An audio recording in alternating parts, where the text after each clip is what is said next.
You're listening to Parasearch Radio, news, views and reviews from the world of the paranormal from across the UK and beyond. Find us on Facebook, Twitter and the World Wide Web. The views and opinions expressed by presenters and guests are their own and do not necessarily reflect the official policy or position of Parasearch Radio or their affiliates and sponsors. Listener discretion is advised. Hey, this is Jeff Belanger, author, researcher for Ghost Adventures, host of New England Legends, and of course, beer drinker. And you're listening to PSH Radio with Sam and Carl on the Parasearch Network. They're broadcasting to you from Old England. You can tell by the accents. Good evening, ladies and gentlemen. We are obviously back this week with your usual Thursday show, and obviously the man in charge is back, and that's Carl. Good evening, everybody. Sorry I missed last week's. Things happen, and with my schedule at the moment, it's a bit up and down. So I'm back, ready to go, ready to rock and roll. And tonight's obviously going to be a great show as always, because a very good friend of ours is on, who I'll obviously introduce you to in a minute. And we haven't spoken to this guy in like a few years. I'd say a year, maybe, I don't know, maybe longer, ain't it, Carl? Yeah, it's about that. Yeah. So good. Hey, it's a pleasure to come across the pond and give everybody, my nothingness and my nonsense from Southeast. I'm excited about that. Yeah, and obviously it's been ages, hasn't it, since we've actually had you on the radio now? Yeah, it's been a long time. As a matter of fact, it's been so long, Sam, that I think that I've written my 9th book. There you go. Yeah. But the way you churn out the books, Chuck, that could be like a month. It could be a year.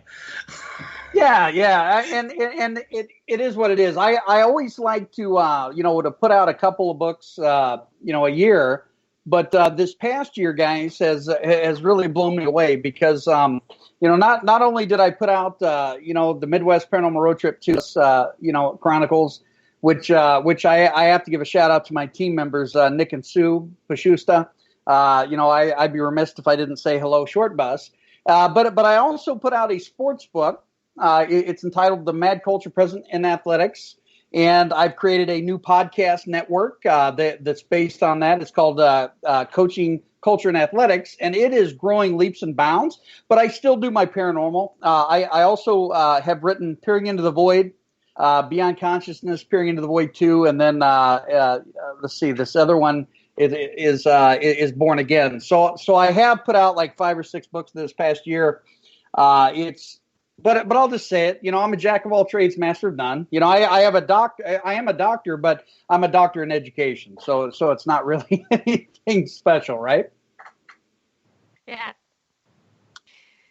So obviously, it is obviously, like you say, 9 books. That is obviously, because I do obviously follow you on social media, so I have been obviously seeing that you have been putting books out, but obviously you have a different array of books, don't you, Chuck, from like personal experience books and...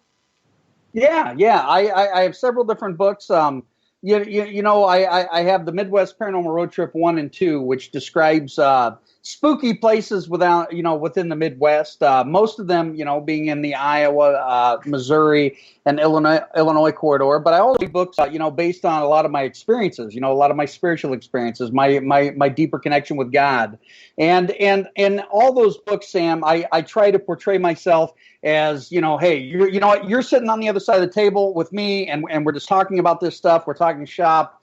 And I always love to share those personal experiences, because if I can help one soul out there, you know what I mean, I've done my job. And it's very fascinating to me to see how many people I've helped, over 5, 6, 7 years here. And it's just exciting, all the way around. Mm-hmm. And you've obviously had a lot of paranormal experiences, haven't you, Chuck? Oh yeah. Back in my scaredy cat days, that I call when I first came on your show, Sam, when I wrote that first book, I was in the process of writing experiences from beyond, And, those were some of my darkest days. I had no idea. I thought it was a spiritual attachment, those sorts of things. But now I actually work with a lot of different paranormal groups in the United States, a lot of them on the East Coast, and some around here in Central Iowa. And what I do is I go in and I help out kids or people that are afflicted by these darker beings. And I'm not going to say everything's a demon because I know Carl would laugh his ass off and say, "Chuck, you're full of shit." But anyway, it's one of those things where I have experienced what I would call the darkest of the dark. And if you want to call it demonic, you call it demonic. If you don't want to call it demonic, you don't call it that. I've experienced that 3 times in my life. Well, as yourself brought up the darker side of it, I just want to spend a couple of moments because you get a lot, particularly in the UK, with the paranormal TV shows at the moment. Anything that's a little bit dark, it's hashtag it's a demon. So you said you've experienced over your career 3 times. 3 times. Once was personal. Once I had a case of a 13-year-old girl. I helped remove this evil spirit and send it back to hell to whence it came. And then I had another experience, about 367 days ago, and it's still emblazoned in my brain. It was in Kansas City, Missouri area. I'm not going to tell anybody the exact location of the city or town, but 3 times. And I'll tell you guys, you can definitely tell the difference. It's the only way that I can truly describe it, Carl and Sam, is it's like it's molten metal inside your body and it's pushing its way out. Okay, that's how I interact with it. But then again, I've dealt with many numerous hauntings over the years, Carl, and I can say that I've only touched this darkness 3 times in my life. Well, I think that's people that are just getting into the paranormal or have been doing it a little while, they because of obviously pop culture and paranormal TV, everybody thinks if they experience anything dark, anything that's a little bit negative, it's gonna they're automatically, because they've seen it on social media, because they've seen it on TV, they're going to jump to the conclusions. So when you start experiencing, like you said it's like molten lava in your head. Is there any like telltale initial signs that you're thinking, hang on, this isn't just an unhappy dude or something like that? Is there any sort of thing that you then realise that things are not what they seem? Sure. I have a physical pain that happens to resonate in the left side of my kind of around the just in between the kidneys and the liver on the left side. And when the darkness is around, Carl, I start to feel it almost feels like something stabbing me. And I've been checked out physically by doctors, this, that, and the other. And I will tell you that after you encounter this type of darkness, it stays with you for quite some time. I was going through a recent episode, of having heart issues, heart palpitations. And you know what? I went to the doctor, Carl, and they said there's nothing wrong with me. So you just definitely have to get checked out, any time that you're going to be a part of that. And I'm going to caution something to all these groups out there that are just starting. And this is not going to be a popular popular opinion. If you're searching for the dark of the dark or the truly demonic, careful what you wish for, folks, because when you hit it, it will drive a wedge into your soul like no other, and it will try to rip you apart. It'll try to rip your family apart. It'll try to rip your friends apart from you, and it will shape and mold you into something that, I wouldn't wish on anybody. I wouldn't even wish on my ex-wife. There you go. Yeah, this is the thing that fascinates, because I've had obviously conversations with yourself, and I've been lucky enough to talk to some people in the industry who have basically, we've had conversations with. Lucky enough to speak to John Zaffis for a little while. Sure. When he came over to Sage Paracon, and when I saw him again at SalemCon. and we were talking about this very same issue, and I'm like, people automatically say when they get into this, oh, they want to do this, they want to do that.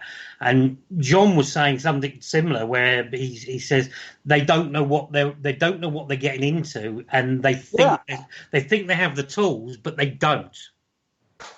Absolutely. Here's the deal. Whether it's sex, drugs, violence, in movies, whatever.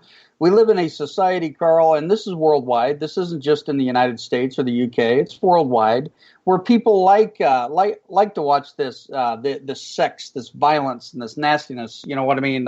This drama to play out, and that's kind of human nature. And sometimes human nature pulls you over the dark side, and sometimes you can't get out of that dark side. So you have to really caution yourself. Every day I wake up, guys. I thank God. And that's my personal reflection. We all have our beliefs, but I thank God for another day and another opportunity to shine a little brighter to make this world, a little bit better than what it was the day before. Which is it's great way of looking at it, because I know I have a lot of you being one of them that are very good friends of mine that basically will have a different way of like opening their day. Some believe it obviously go the brightness, as you've just said. Some just want to have a positive thought in their head to go that carries them through their day. Are you a hardened believer of, if you think positive things are going to happen? Well, it's as a coach, and you know that this is going to be my first year that I haven't coached football in 20 years, but I am nearing my 20th year in basketball. As a coach, I'll tell you this. With a positivity, my friend, good things can happen, and it can send that energy. Is this from God? Is this a way, like a chaos magician can just manifest greatness, positivity, whatever? It's surely a good thought and a good start, Carl. Because if you can start your day positive, you may hit those peaks and valleys, but at the end of the day of it, you are going to be positive, and you're going to be able to move forward that way. Which I think is good, and I must admit, I sometimes fall into the habit that quite a few people, and they try to be positive, but some days you just feel like you don't want to be positive. You just want to wallow in your own little bit of self-pity, or you've got issues going on that you want to just hide yourself away, and you need to handle them your way.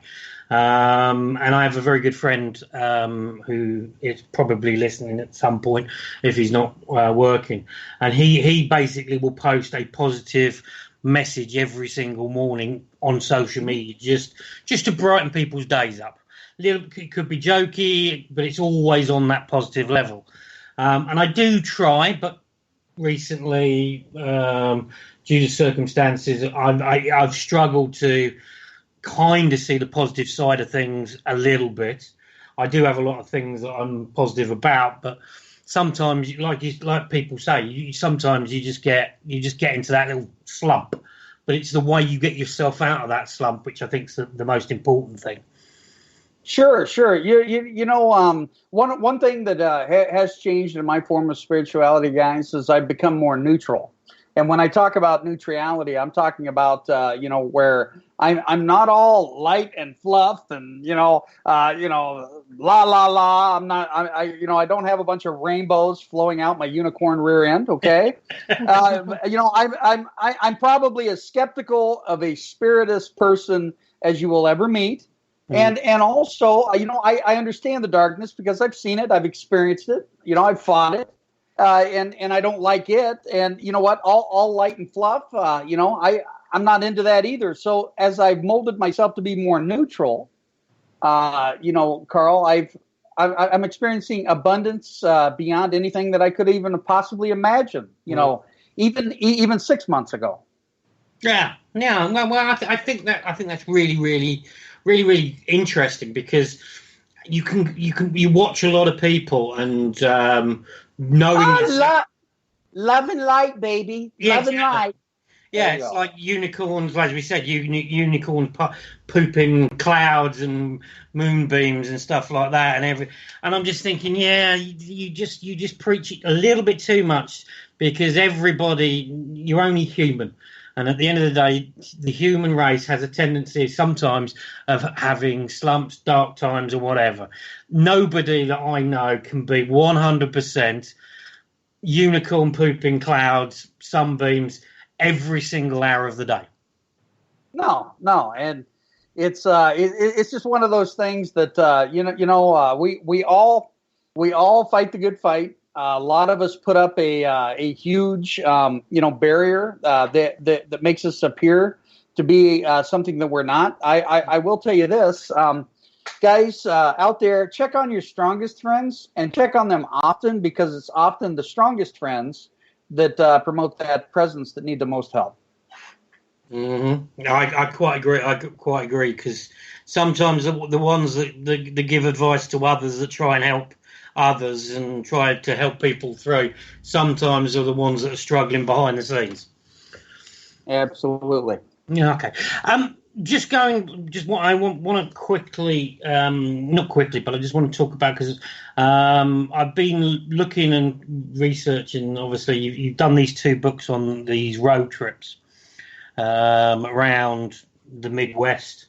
You obviously done 1 book, and then you've just done the 2nd book. Do you want to quickly just look like the premise and how you came about doing this idea? Was it just like based on a road trip that you guys took, and then you thought you'd write about it, or was it you went on the intention of writing something about your experiences? The 2nd book, I really went in with the intention to write about not only my personal experiences, but also my team, Short Bus Paranormal's experiences. This 2nd book. The 1st book, Carl, I went back to all the places that I've ever went to in my life.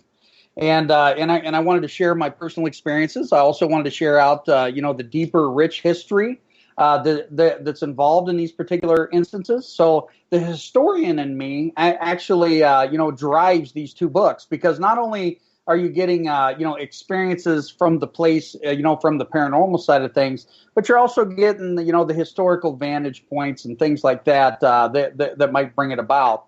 And then also I give you contact information.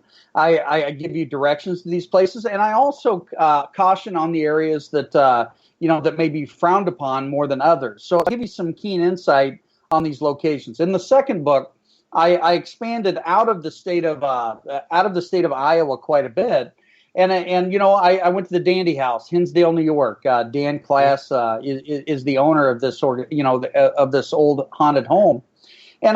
So I branch out into different areas. Edinburgh Manor, here in Iowa. The Malvern Manor, the Farrar Schoolhouse, Villisca Axe Murder House, and then also there's other ones like the Giblin Birthday Bridge. More smaller areas. Dumas, Missouri, the Headless Lady. All these stories, and then I catapult them within. I'm going to try to write one of these books each year. And put them out here, kind of on the Halloween circuit, just so people can see, these wonderful locations that, some of these are pretty expensive, but it does keep upkeep on these buildings and organizations. Which I think is very, very important, because you see most days on social media, this location is struggling, and this location's having problems, this location's having issues and stuff like that.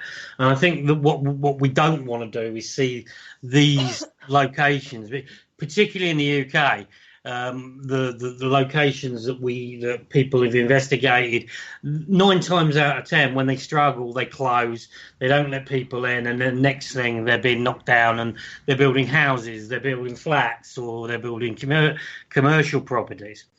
Slightly different, obviously, in America, because you have some of these most incredible locations, and like you've just mentioned, like literally 5 or 6, which I know I've researched, I've looked at. The Axe Murder, the house, and obviously the one you mentioned in Hinsdale. And these are incredible. And one thing that the paranormal community needs to do is get behind these and make sure these places do not close. Absolutely. It's truly one of those things. And, in the second book, the Midwest Paranormal Road Trip 2, the Short Bus Diaries, and Sue just popped in, so I had to give her a shout out. In this book, there's a location that has been sold, and it's no longer up for investigations. At least that's how we're led to believe at this time. So there are places that go bump in the night that people are no longer going to be able to be about. And it's interesting. I go and I'll do these events for these places, Carl, out of the kindness of my own heart. Most of the time they'll tip me and they'll throw me a couple $100 in gas or whatever. But I've never had to pay, to go to any of those locations. Mm-hmm. Whereas my team they do that. We went to Mineral Springs Hotel back in back in May. And I got to say thanks to Short Bus for allowing me to ride that bus, because it was truly amazing as well. Just for our listeners, obviously in the UK, do you want to just tell people what Short Bus is? Short Bus Paranormal is basically it's my team. So I am the resident what do you call it? The resident sensitive, however you want to call it. Depends on what name. Depends on what names people call it anymore, Carl, right? Is it psychic? Is it medium? Yeah. Is it intuitive? Changes every day.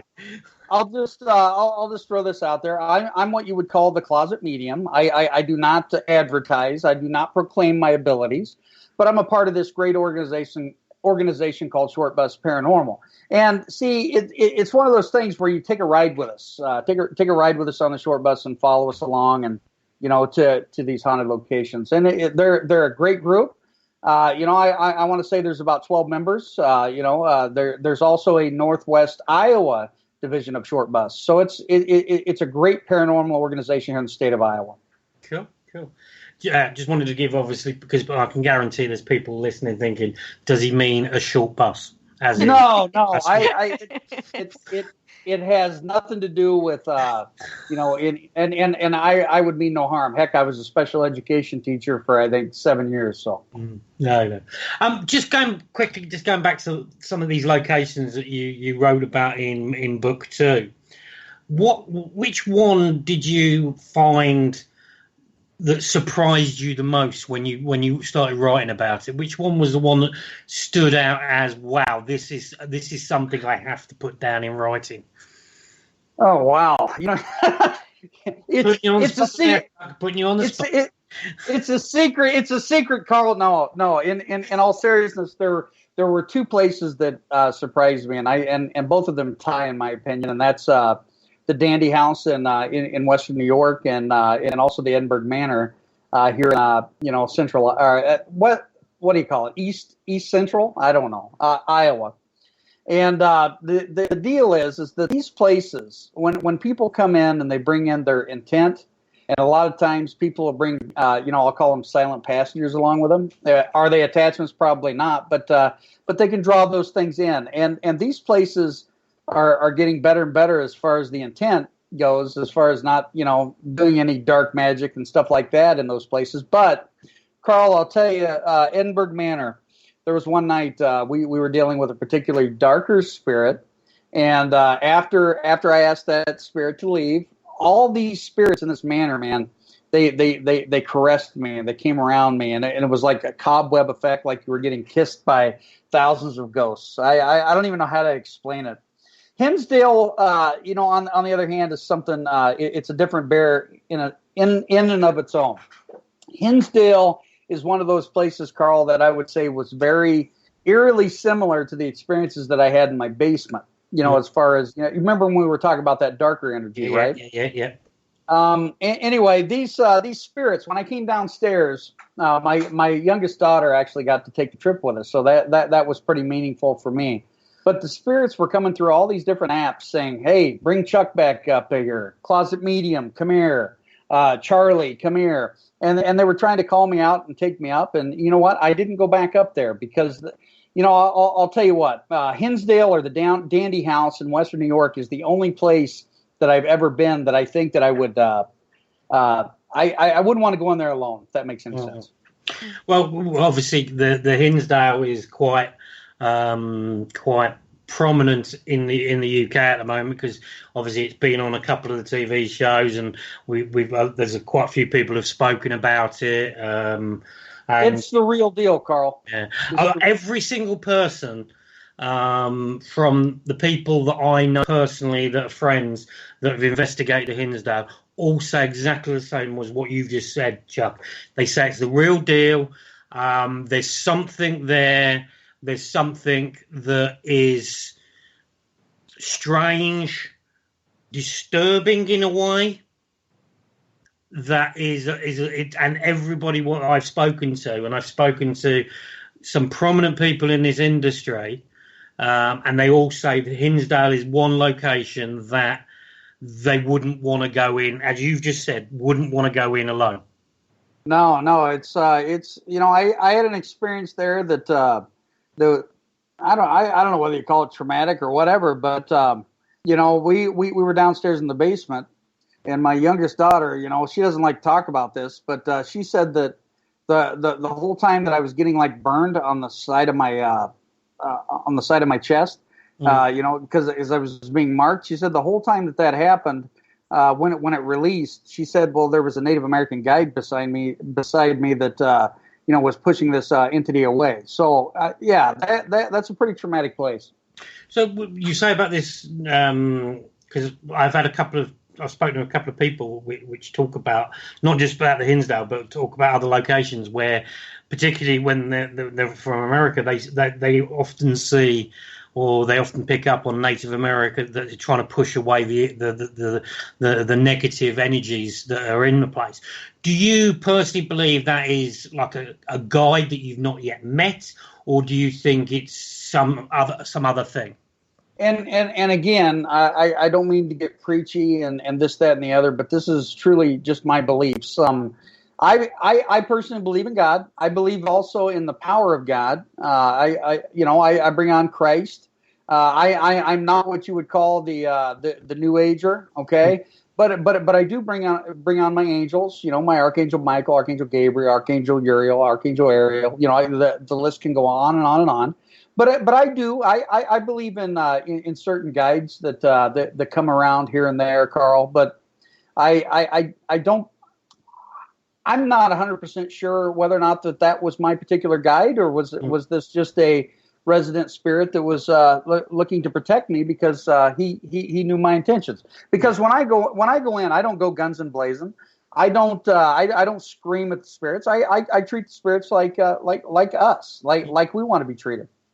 Which I think that's the biggest key, particularly in the UK at the moment. And I think there's a thing that's happening at the moment, which I try to stay as far away as possible, and that's the whole disrespect that people go into locations, and they'll basically, some of these people, you went into it like an inn or a pub, or even into any public environment, and you start shouting obscenities at somebody, you're not going to be taken on.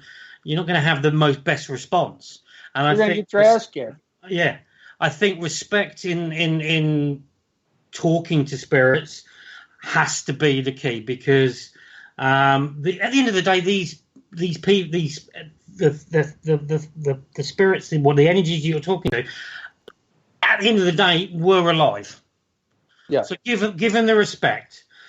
I've never been a sort of person that goes in, shouts, swears, come on, do this, do that, do that, do this, do that, do that. Because I would, because my philosophy is, I would want to interact or talk to somebody that actually gives me a bit of respect and talks to me in a civil manner. I'm not going to talk to somebody who's ranting and raving and shouting at me. I'm just going to shut up and I'm just going to walk away. And I think these people that do this, and there's a few people out there at the moment that are getting jumped upon on social media for doing it, and I think they have every right to be jumped upon because of the way they do it. I think the respect element in the paranormal, we need to get back. We need to get the respect for talking to whatever your belief system, whatever you believe in, if you're interested in the paranormal, you believe something is out there. So you need to be able to talk to them in a respectful manner. And I think if you do, and we need to get back to it, I think that's what we need to do. Absolutely. Now, I'm going to let you speak here for a few moments, but I'm going to put in a group link into the Spreaker there. And in this group, guys, we have non-judging individuals that and they come from all walks of life.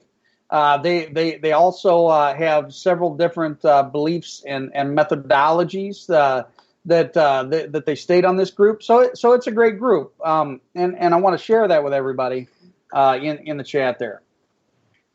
Okay, everybody, anybody that's in the chat room, because we've got a few people in the chat room, click on the links that Chuck's sharing. We'll also be, after the show, sharing various different links, telling you how to get in touch with Chuck and talk and finding them more about it.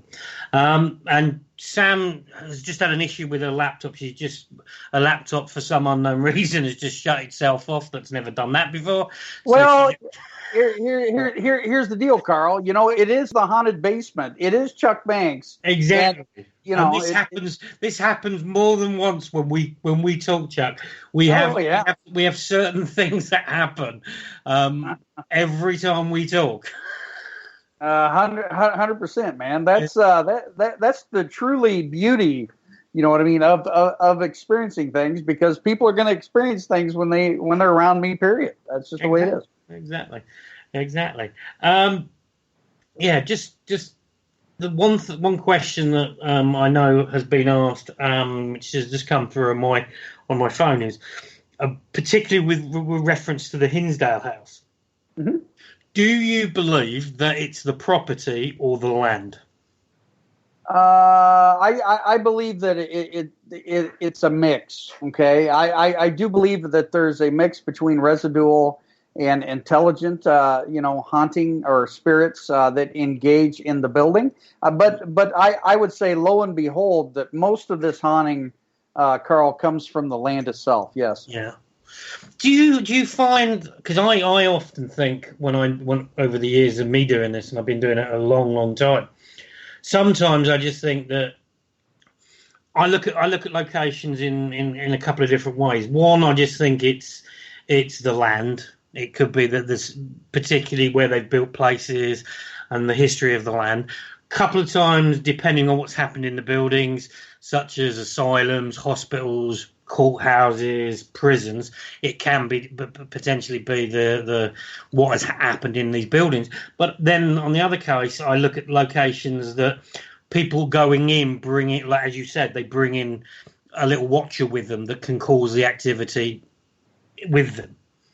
Mm-hmm. Do you feel the same?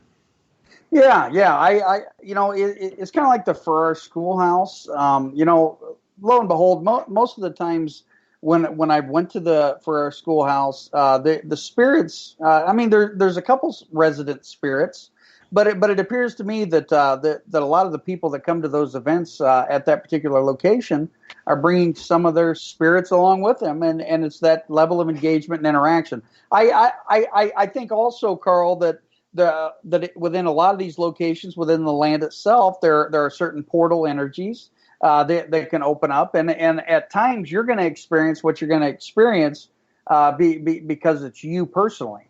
If that makes any sense. No, that does make sense. One thing I want to just ask you about what you just said there is because we've discussed portals on the Friday night show, the Dark Mirror show, and we were discussing about portals and stuff like that. I'd be interested because obviously I love hearing you talk because I just find you fascinating with the way you talk, with the way you talk with passion about stuff. When it comes to a portal, what do you think a portal actually is? I personally, now again, this is my personal scientific evaluation of any of this. I believe that a portal is an energy vortex that basically attaches our plane of existence into the next plane, into the next, into the next, and into the next. Okay, and these spiritual vortexes or whatever, Carl. I think can be opened. I also think that sometimes these spiritual vortexes can follow somebody if they have certain abilities or whatever. Now, I say that because of my personal experiences. Not only have I had experiences, within my current residence, I've had experiences, in the apartment that we lived over in the Fort Madison area, and I've also had experiences in our Centerville home. So, and in every location, I would say that there was a portal present. But was there a portal present before I showed up? I can't answer that specifically, but those things happen. Yeah, the thing that I find quite interesting, and I've discussed this with a couple of other people on the radio and off the radio, and a lot of people that I've talked to, and we come up with this idea that certain people can resonate a certain type of energy. Okay. That can then open these portals.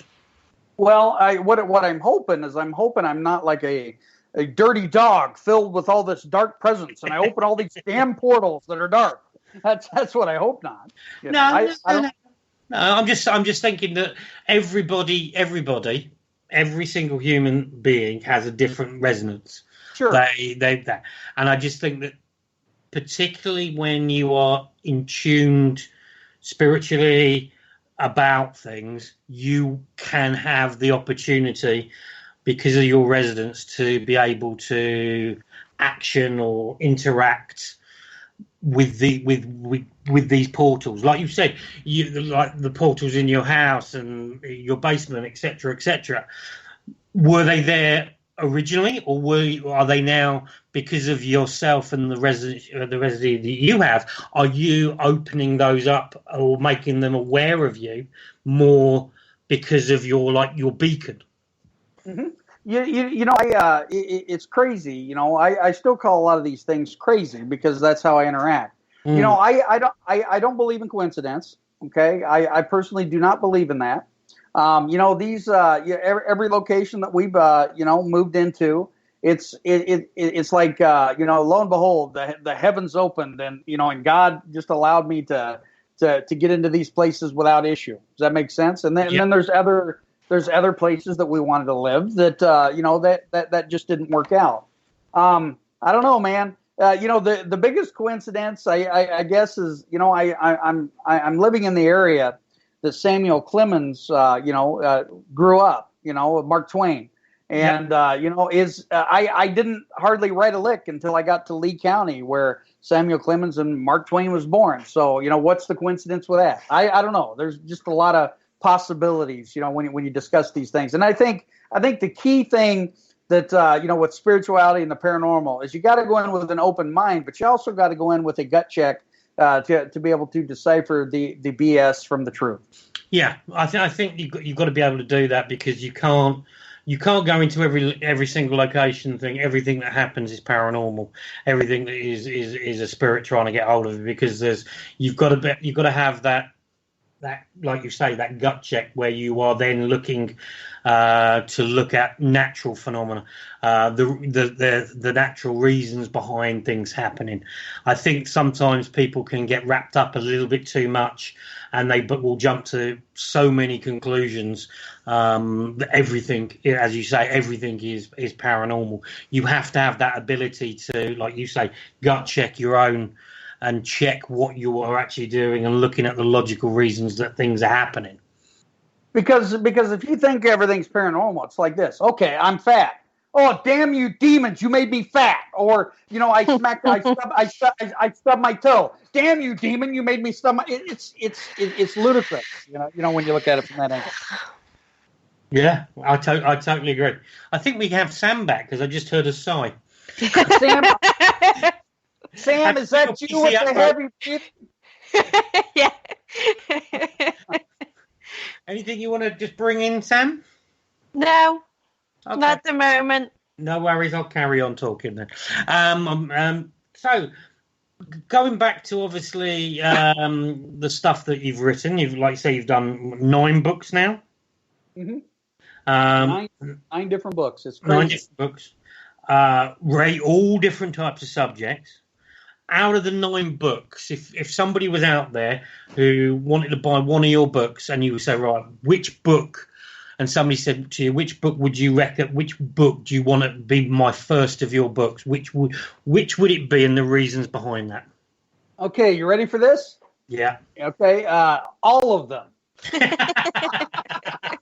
No. Hey. In all seriousness, if anybody in the UK wants to read my stuff, Carl, your listeners today and that are going to listen here, I'm going to make them a deal of a lifetime. Okay, and what I can do for them is for $15 American, I will PDF every damn book that I've written to those people. Okay, I'm making that deal right now. So if you're interested in that, follow me and message me. I think it's a pretty good deal. I think that's an unbelievable deal. Yes, but when you look at a book to start with, I think you start with Death the Saga. Death the Saga actually started out as 3 different books. The first book, Paranormal Experiences, Death the Final Frontier. The second book was Experiences from Beyond, Death the Final Frontier 2. And then the third book was Out of the Darkness and Into the Light, Death the Final Frontier 3. And it's a trilogy, but it's all in one in Death the Saga. And Death the Saga kind of gives you the story of what I went through. If you want a deep book on whether it's spiritual awareness, psychic awakening, stuff like that, Peering into the Void would be your book, and Peering into the Void 2. Those books really take a look into my interpretation of my experiences and how I've grown over the years. I will tell you this: Katrina Gamsey just did an interview with me yesterday, and she says you always leave us on a cliffhanger. And you know what I told her? I says, there's a reason behind that. So you buy more of my damn books, right? Mm-hmm. Absolutely. And that's the art of a good writer, because I know a couple of good writers as well as yourself, and they do exactly the same. They tease you to the point where you then have to buy their next book because so the $15 American, you're going to get every one of my books. You're going to be able to start from the beginning. You're going to be able to work to the end, and you're going to get about 1,587 pages to read. Plenty to read, guys. Yeah. Anybody going on holiday that wants to sit by a pool, have it on your tablet. There you go. In the paranormal. Get in touch with Chuck, and I'm sure he'll sort you out that amazing deal. We'll post some links up for the social media after the show. But yeah, it's well worth it. I can wholly recommend it. I'll probably be taking it up because I've got a tablet, so I could take that up that would be my reading material for the long flight over to Vegas in a few weeks. But I will tell you that if you do not say that you did not, you got to be from the UK, so you can't be in the United States. Okay, that's the deal. You also have to mention us as well. You got to mention where you go. Yes, you have to mention that you heard this on PSH Radio.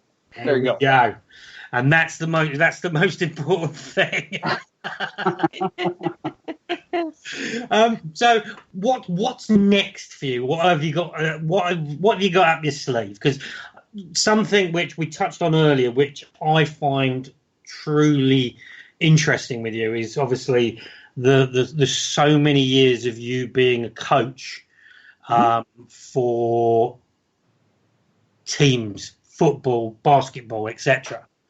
And that's always fact, because obviously my love of American sport anyway, particularly baseball caps, shirts, whatever, and I'm fascinated with it. And I always find it very fascinating when somebody is that way inclined, where they're basically putting their knowledge and giving it back to the youngsters of today. Yeah, I've created this thing called Coaching Culture and Athletics. I did put up the Spreaker link for you guys. And in this, there are 5 of us coaches that have created this organization to change the mad culture present in athletics today. And it's our goal. It's our mission and vision to destroy negative culture from society and athletics, whether that be from the officials, the coach, the parent, the player, or the the other stakeholders that are involved with that.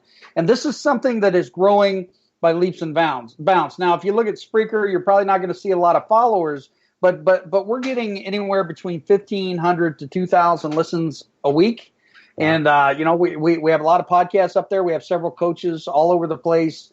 And it's just truly exciting to be a part of that. And I just released my newest book after the Midwest Paranormal Road Trip to the Short Bus Diaries, The Mad Culture Present in Athletics Today. And what this book does, Carl, is it establishes you, if you're a new coach, if you're an old coach or whatever, it establishes you with that deeper understanding of what it takes to fix culture. So it's going to bring practical solutions to these negative situations. So I have that going on. I have 7 different book signings coming up this fall. I actually have an event at the Malvern Manor, which will be next week from Friday, so August 17th. So check out the Short Bus Paranormal page. You can see us live there.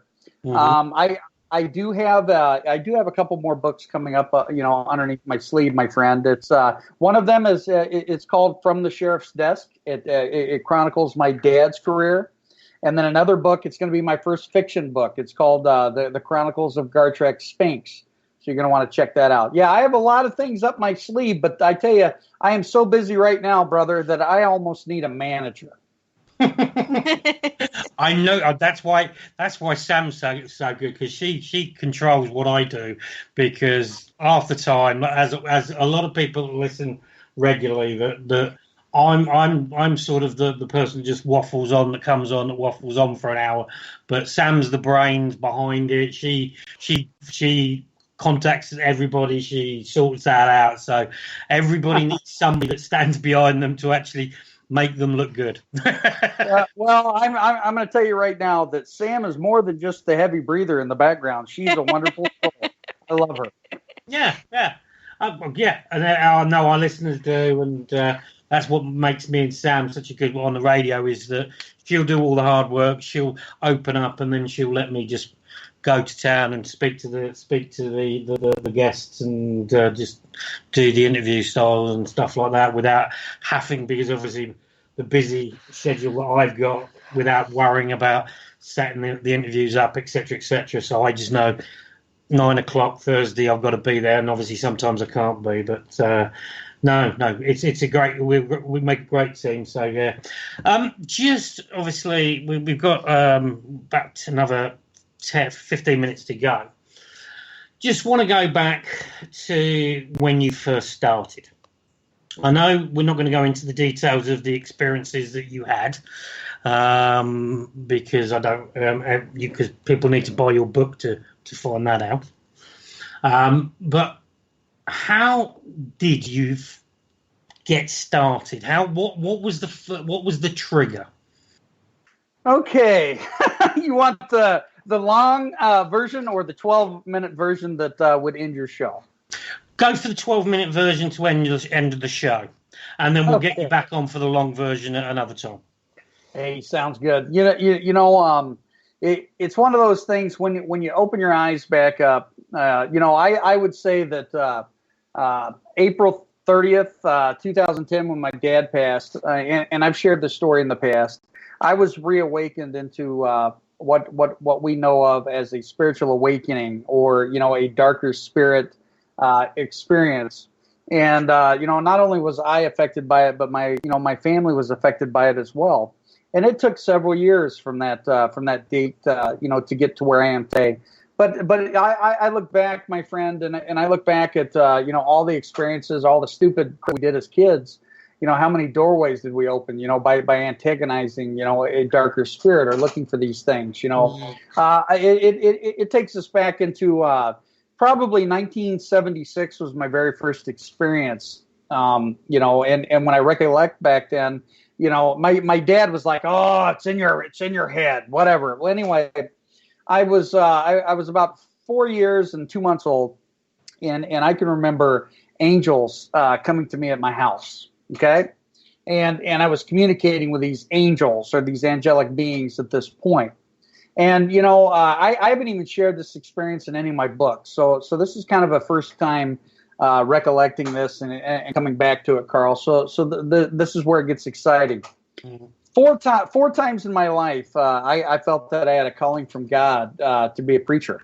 All four times, something negative happened within those organizations that soured my taste on organized religion. Mm-hmm. So this fifth time, when I reawakened, when I got past all the travesty, and I realized that, you know what, I'm nothing but a spiritual warrior. I'm going to fight the darkness until the day that I die, because that's what I was destined to be. And when I truly established that was my fifth calling, and I finally got it. If that makes any sense. No, it makes total sense. Makes total sense, and it's nice that you've just shared something that you've never not done in your books, and you've shared it with ourselves.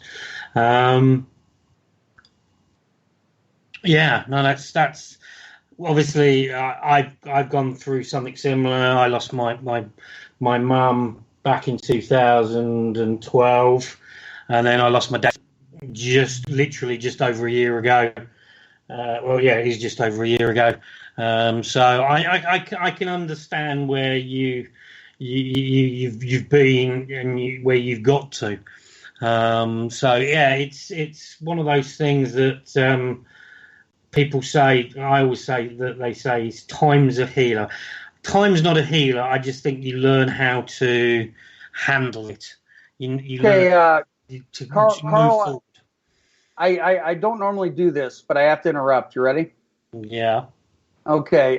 Something's coming through about a soccer ball and how you were upset that that he had to work or something like that. But he says he wants you to know that he was always, you were always on his mind. So you might have missed a soccer event. I see when you were a kid. So anyway, he says don't kick the soccer ball too hard. He's still around. Yeah, it's probably not soccer. It's probably more golf. Okay. Golf would probably be that's my game. That's what I'm good at. Yeah, thank you for passing that on. And it's always nice to get things like that. Kind of throw me now and again, as people who listen to the show have heard about in the past. It is still raw. It's literally the anniversary was last week, so a year. And the good thing about doing what I do and getting to know people like yourself and other people, it just puts faith back into me that they are around, that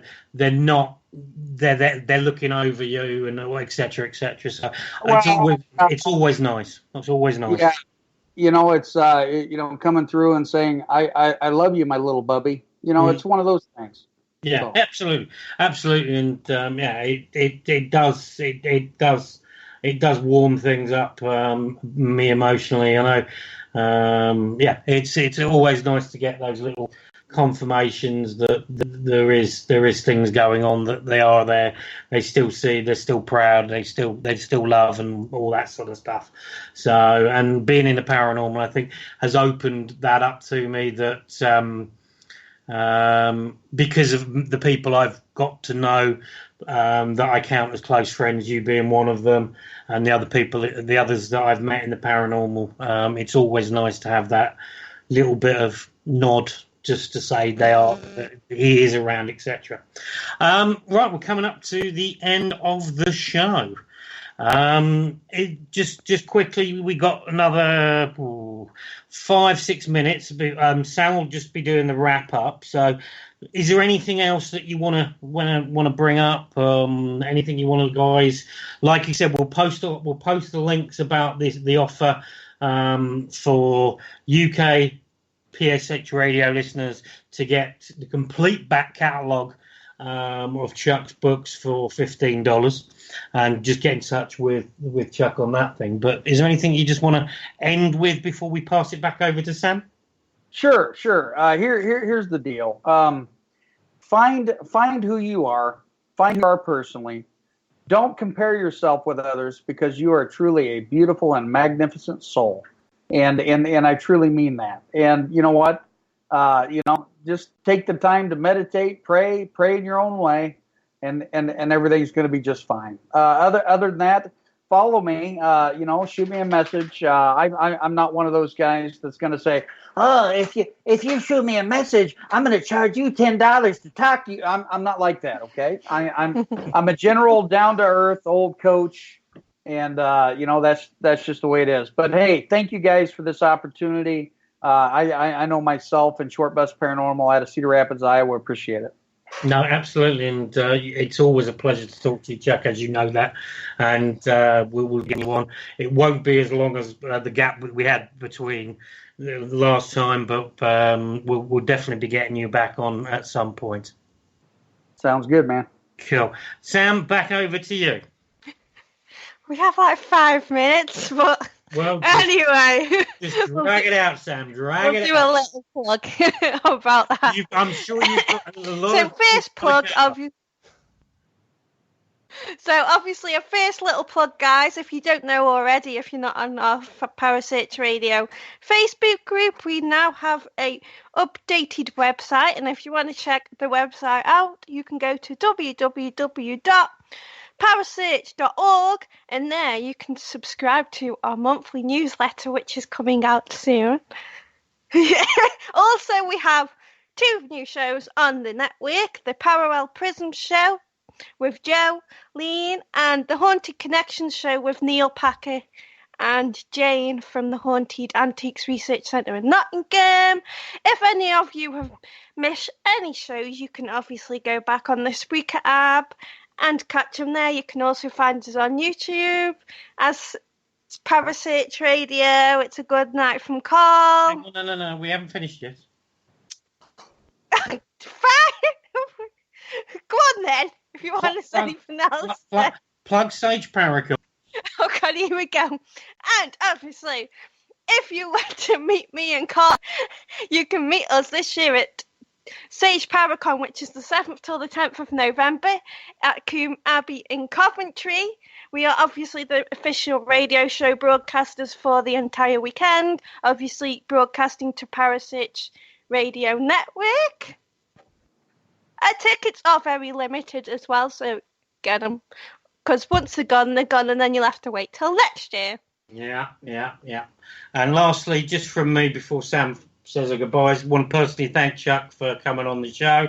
I want to thank all the listeners, everybody participating in the chat room. Kelsey, it's just closed down. Kelsey, Pamela, Sue. So everybody's in the chat room. Thank you very much for joining me. And lastly, just back over to Sam to finish the show. And obviously, it's a good night from Chuck. Yes, a very good night. And you've been listening to PSH Radio. Go. Good night, everybody, and we'll see you next week. And good night, guys. Thank you for listening. Don't forget to join us for more shows throughout the week. Find us on Facebook, Twitter, and the World Wide Web to keep up to date with all the shows right here on Parasearch Radio.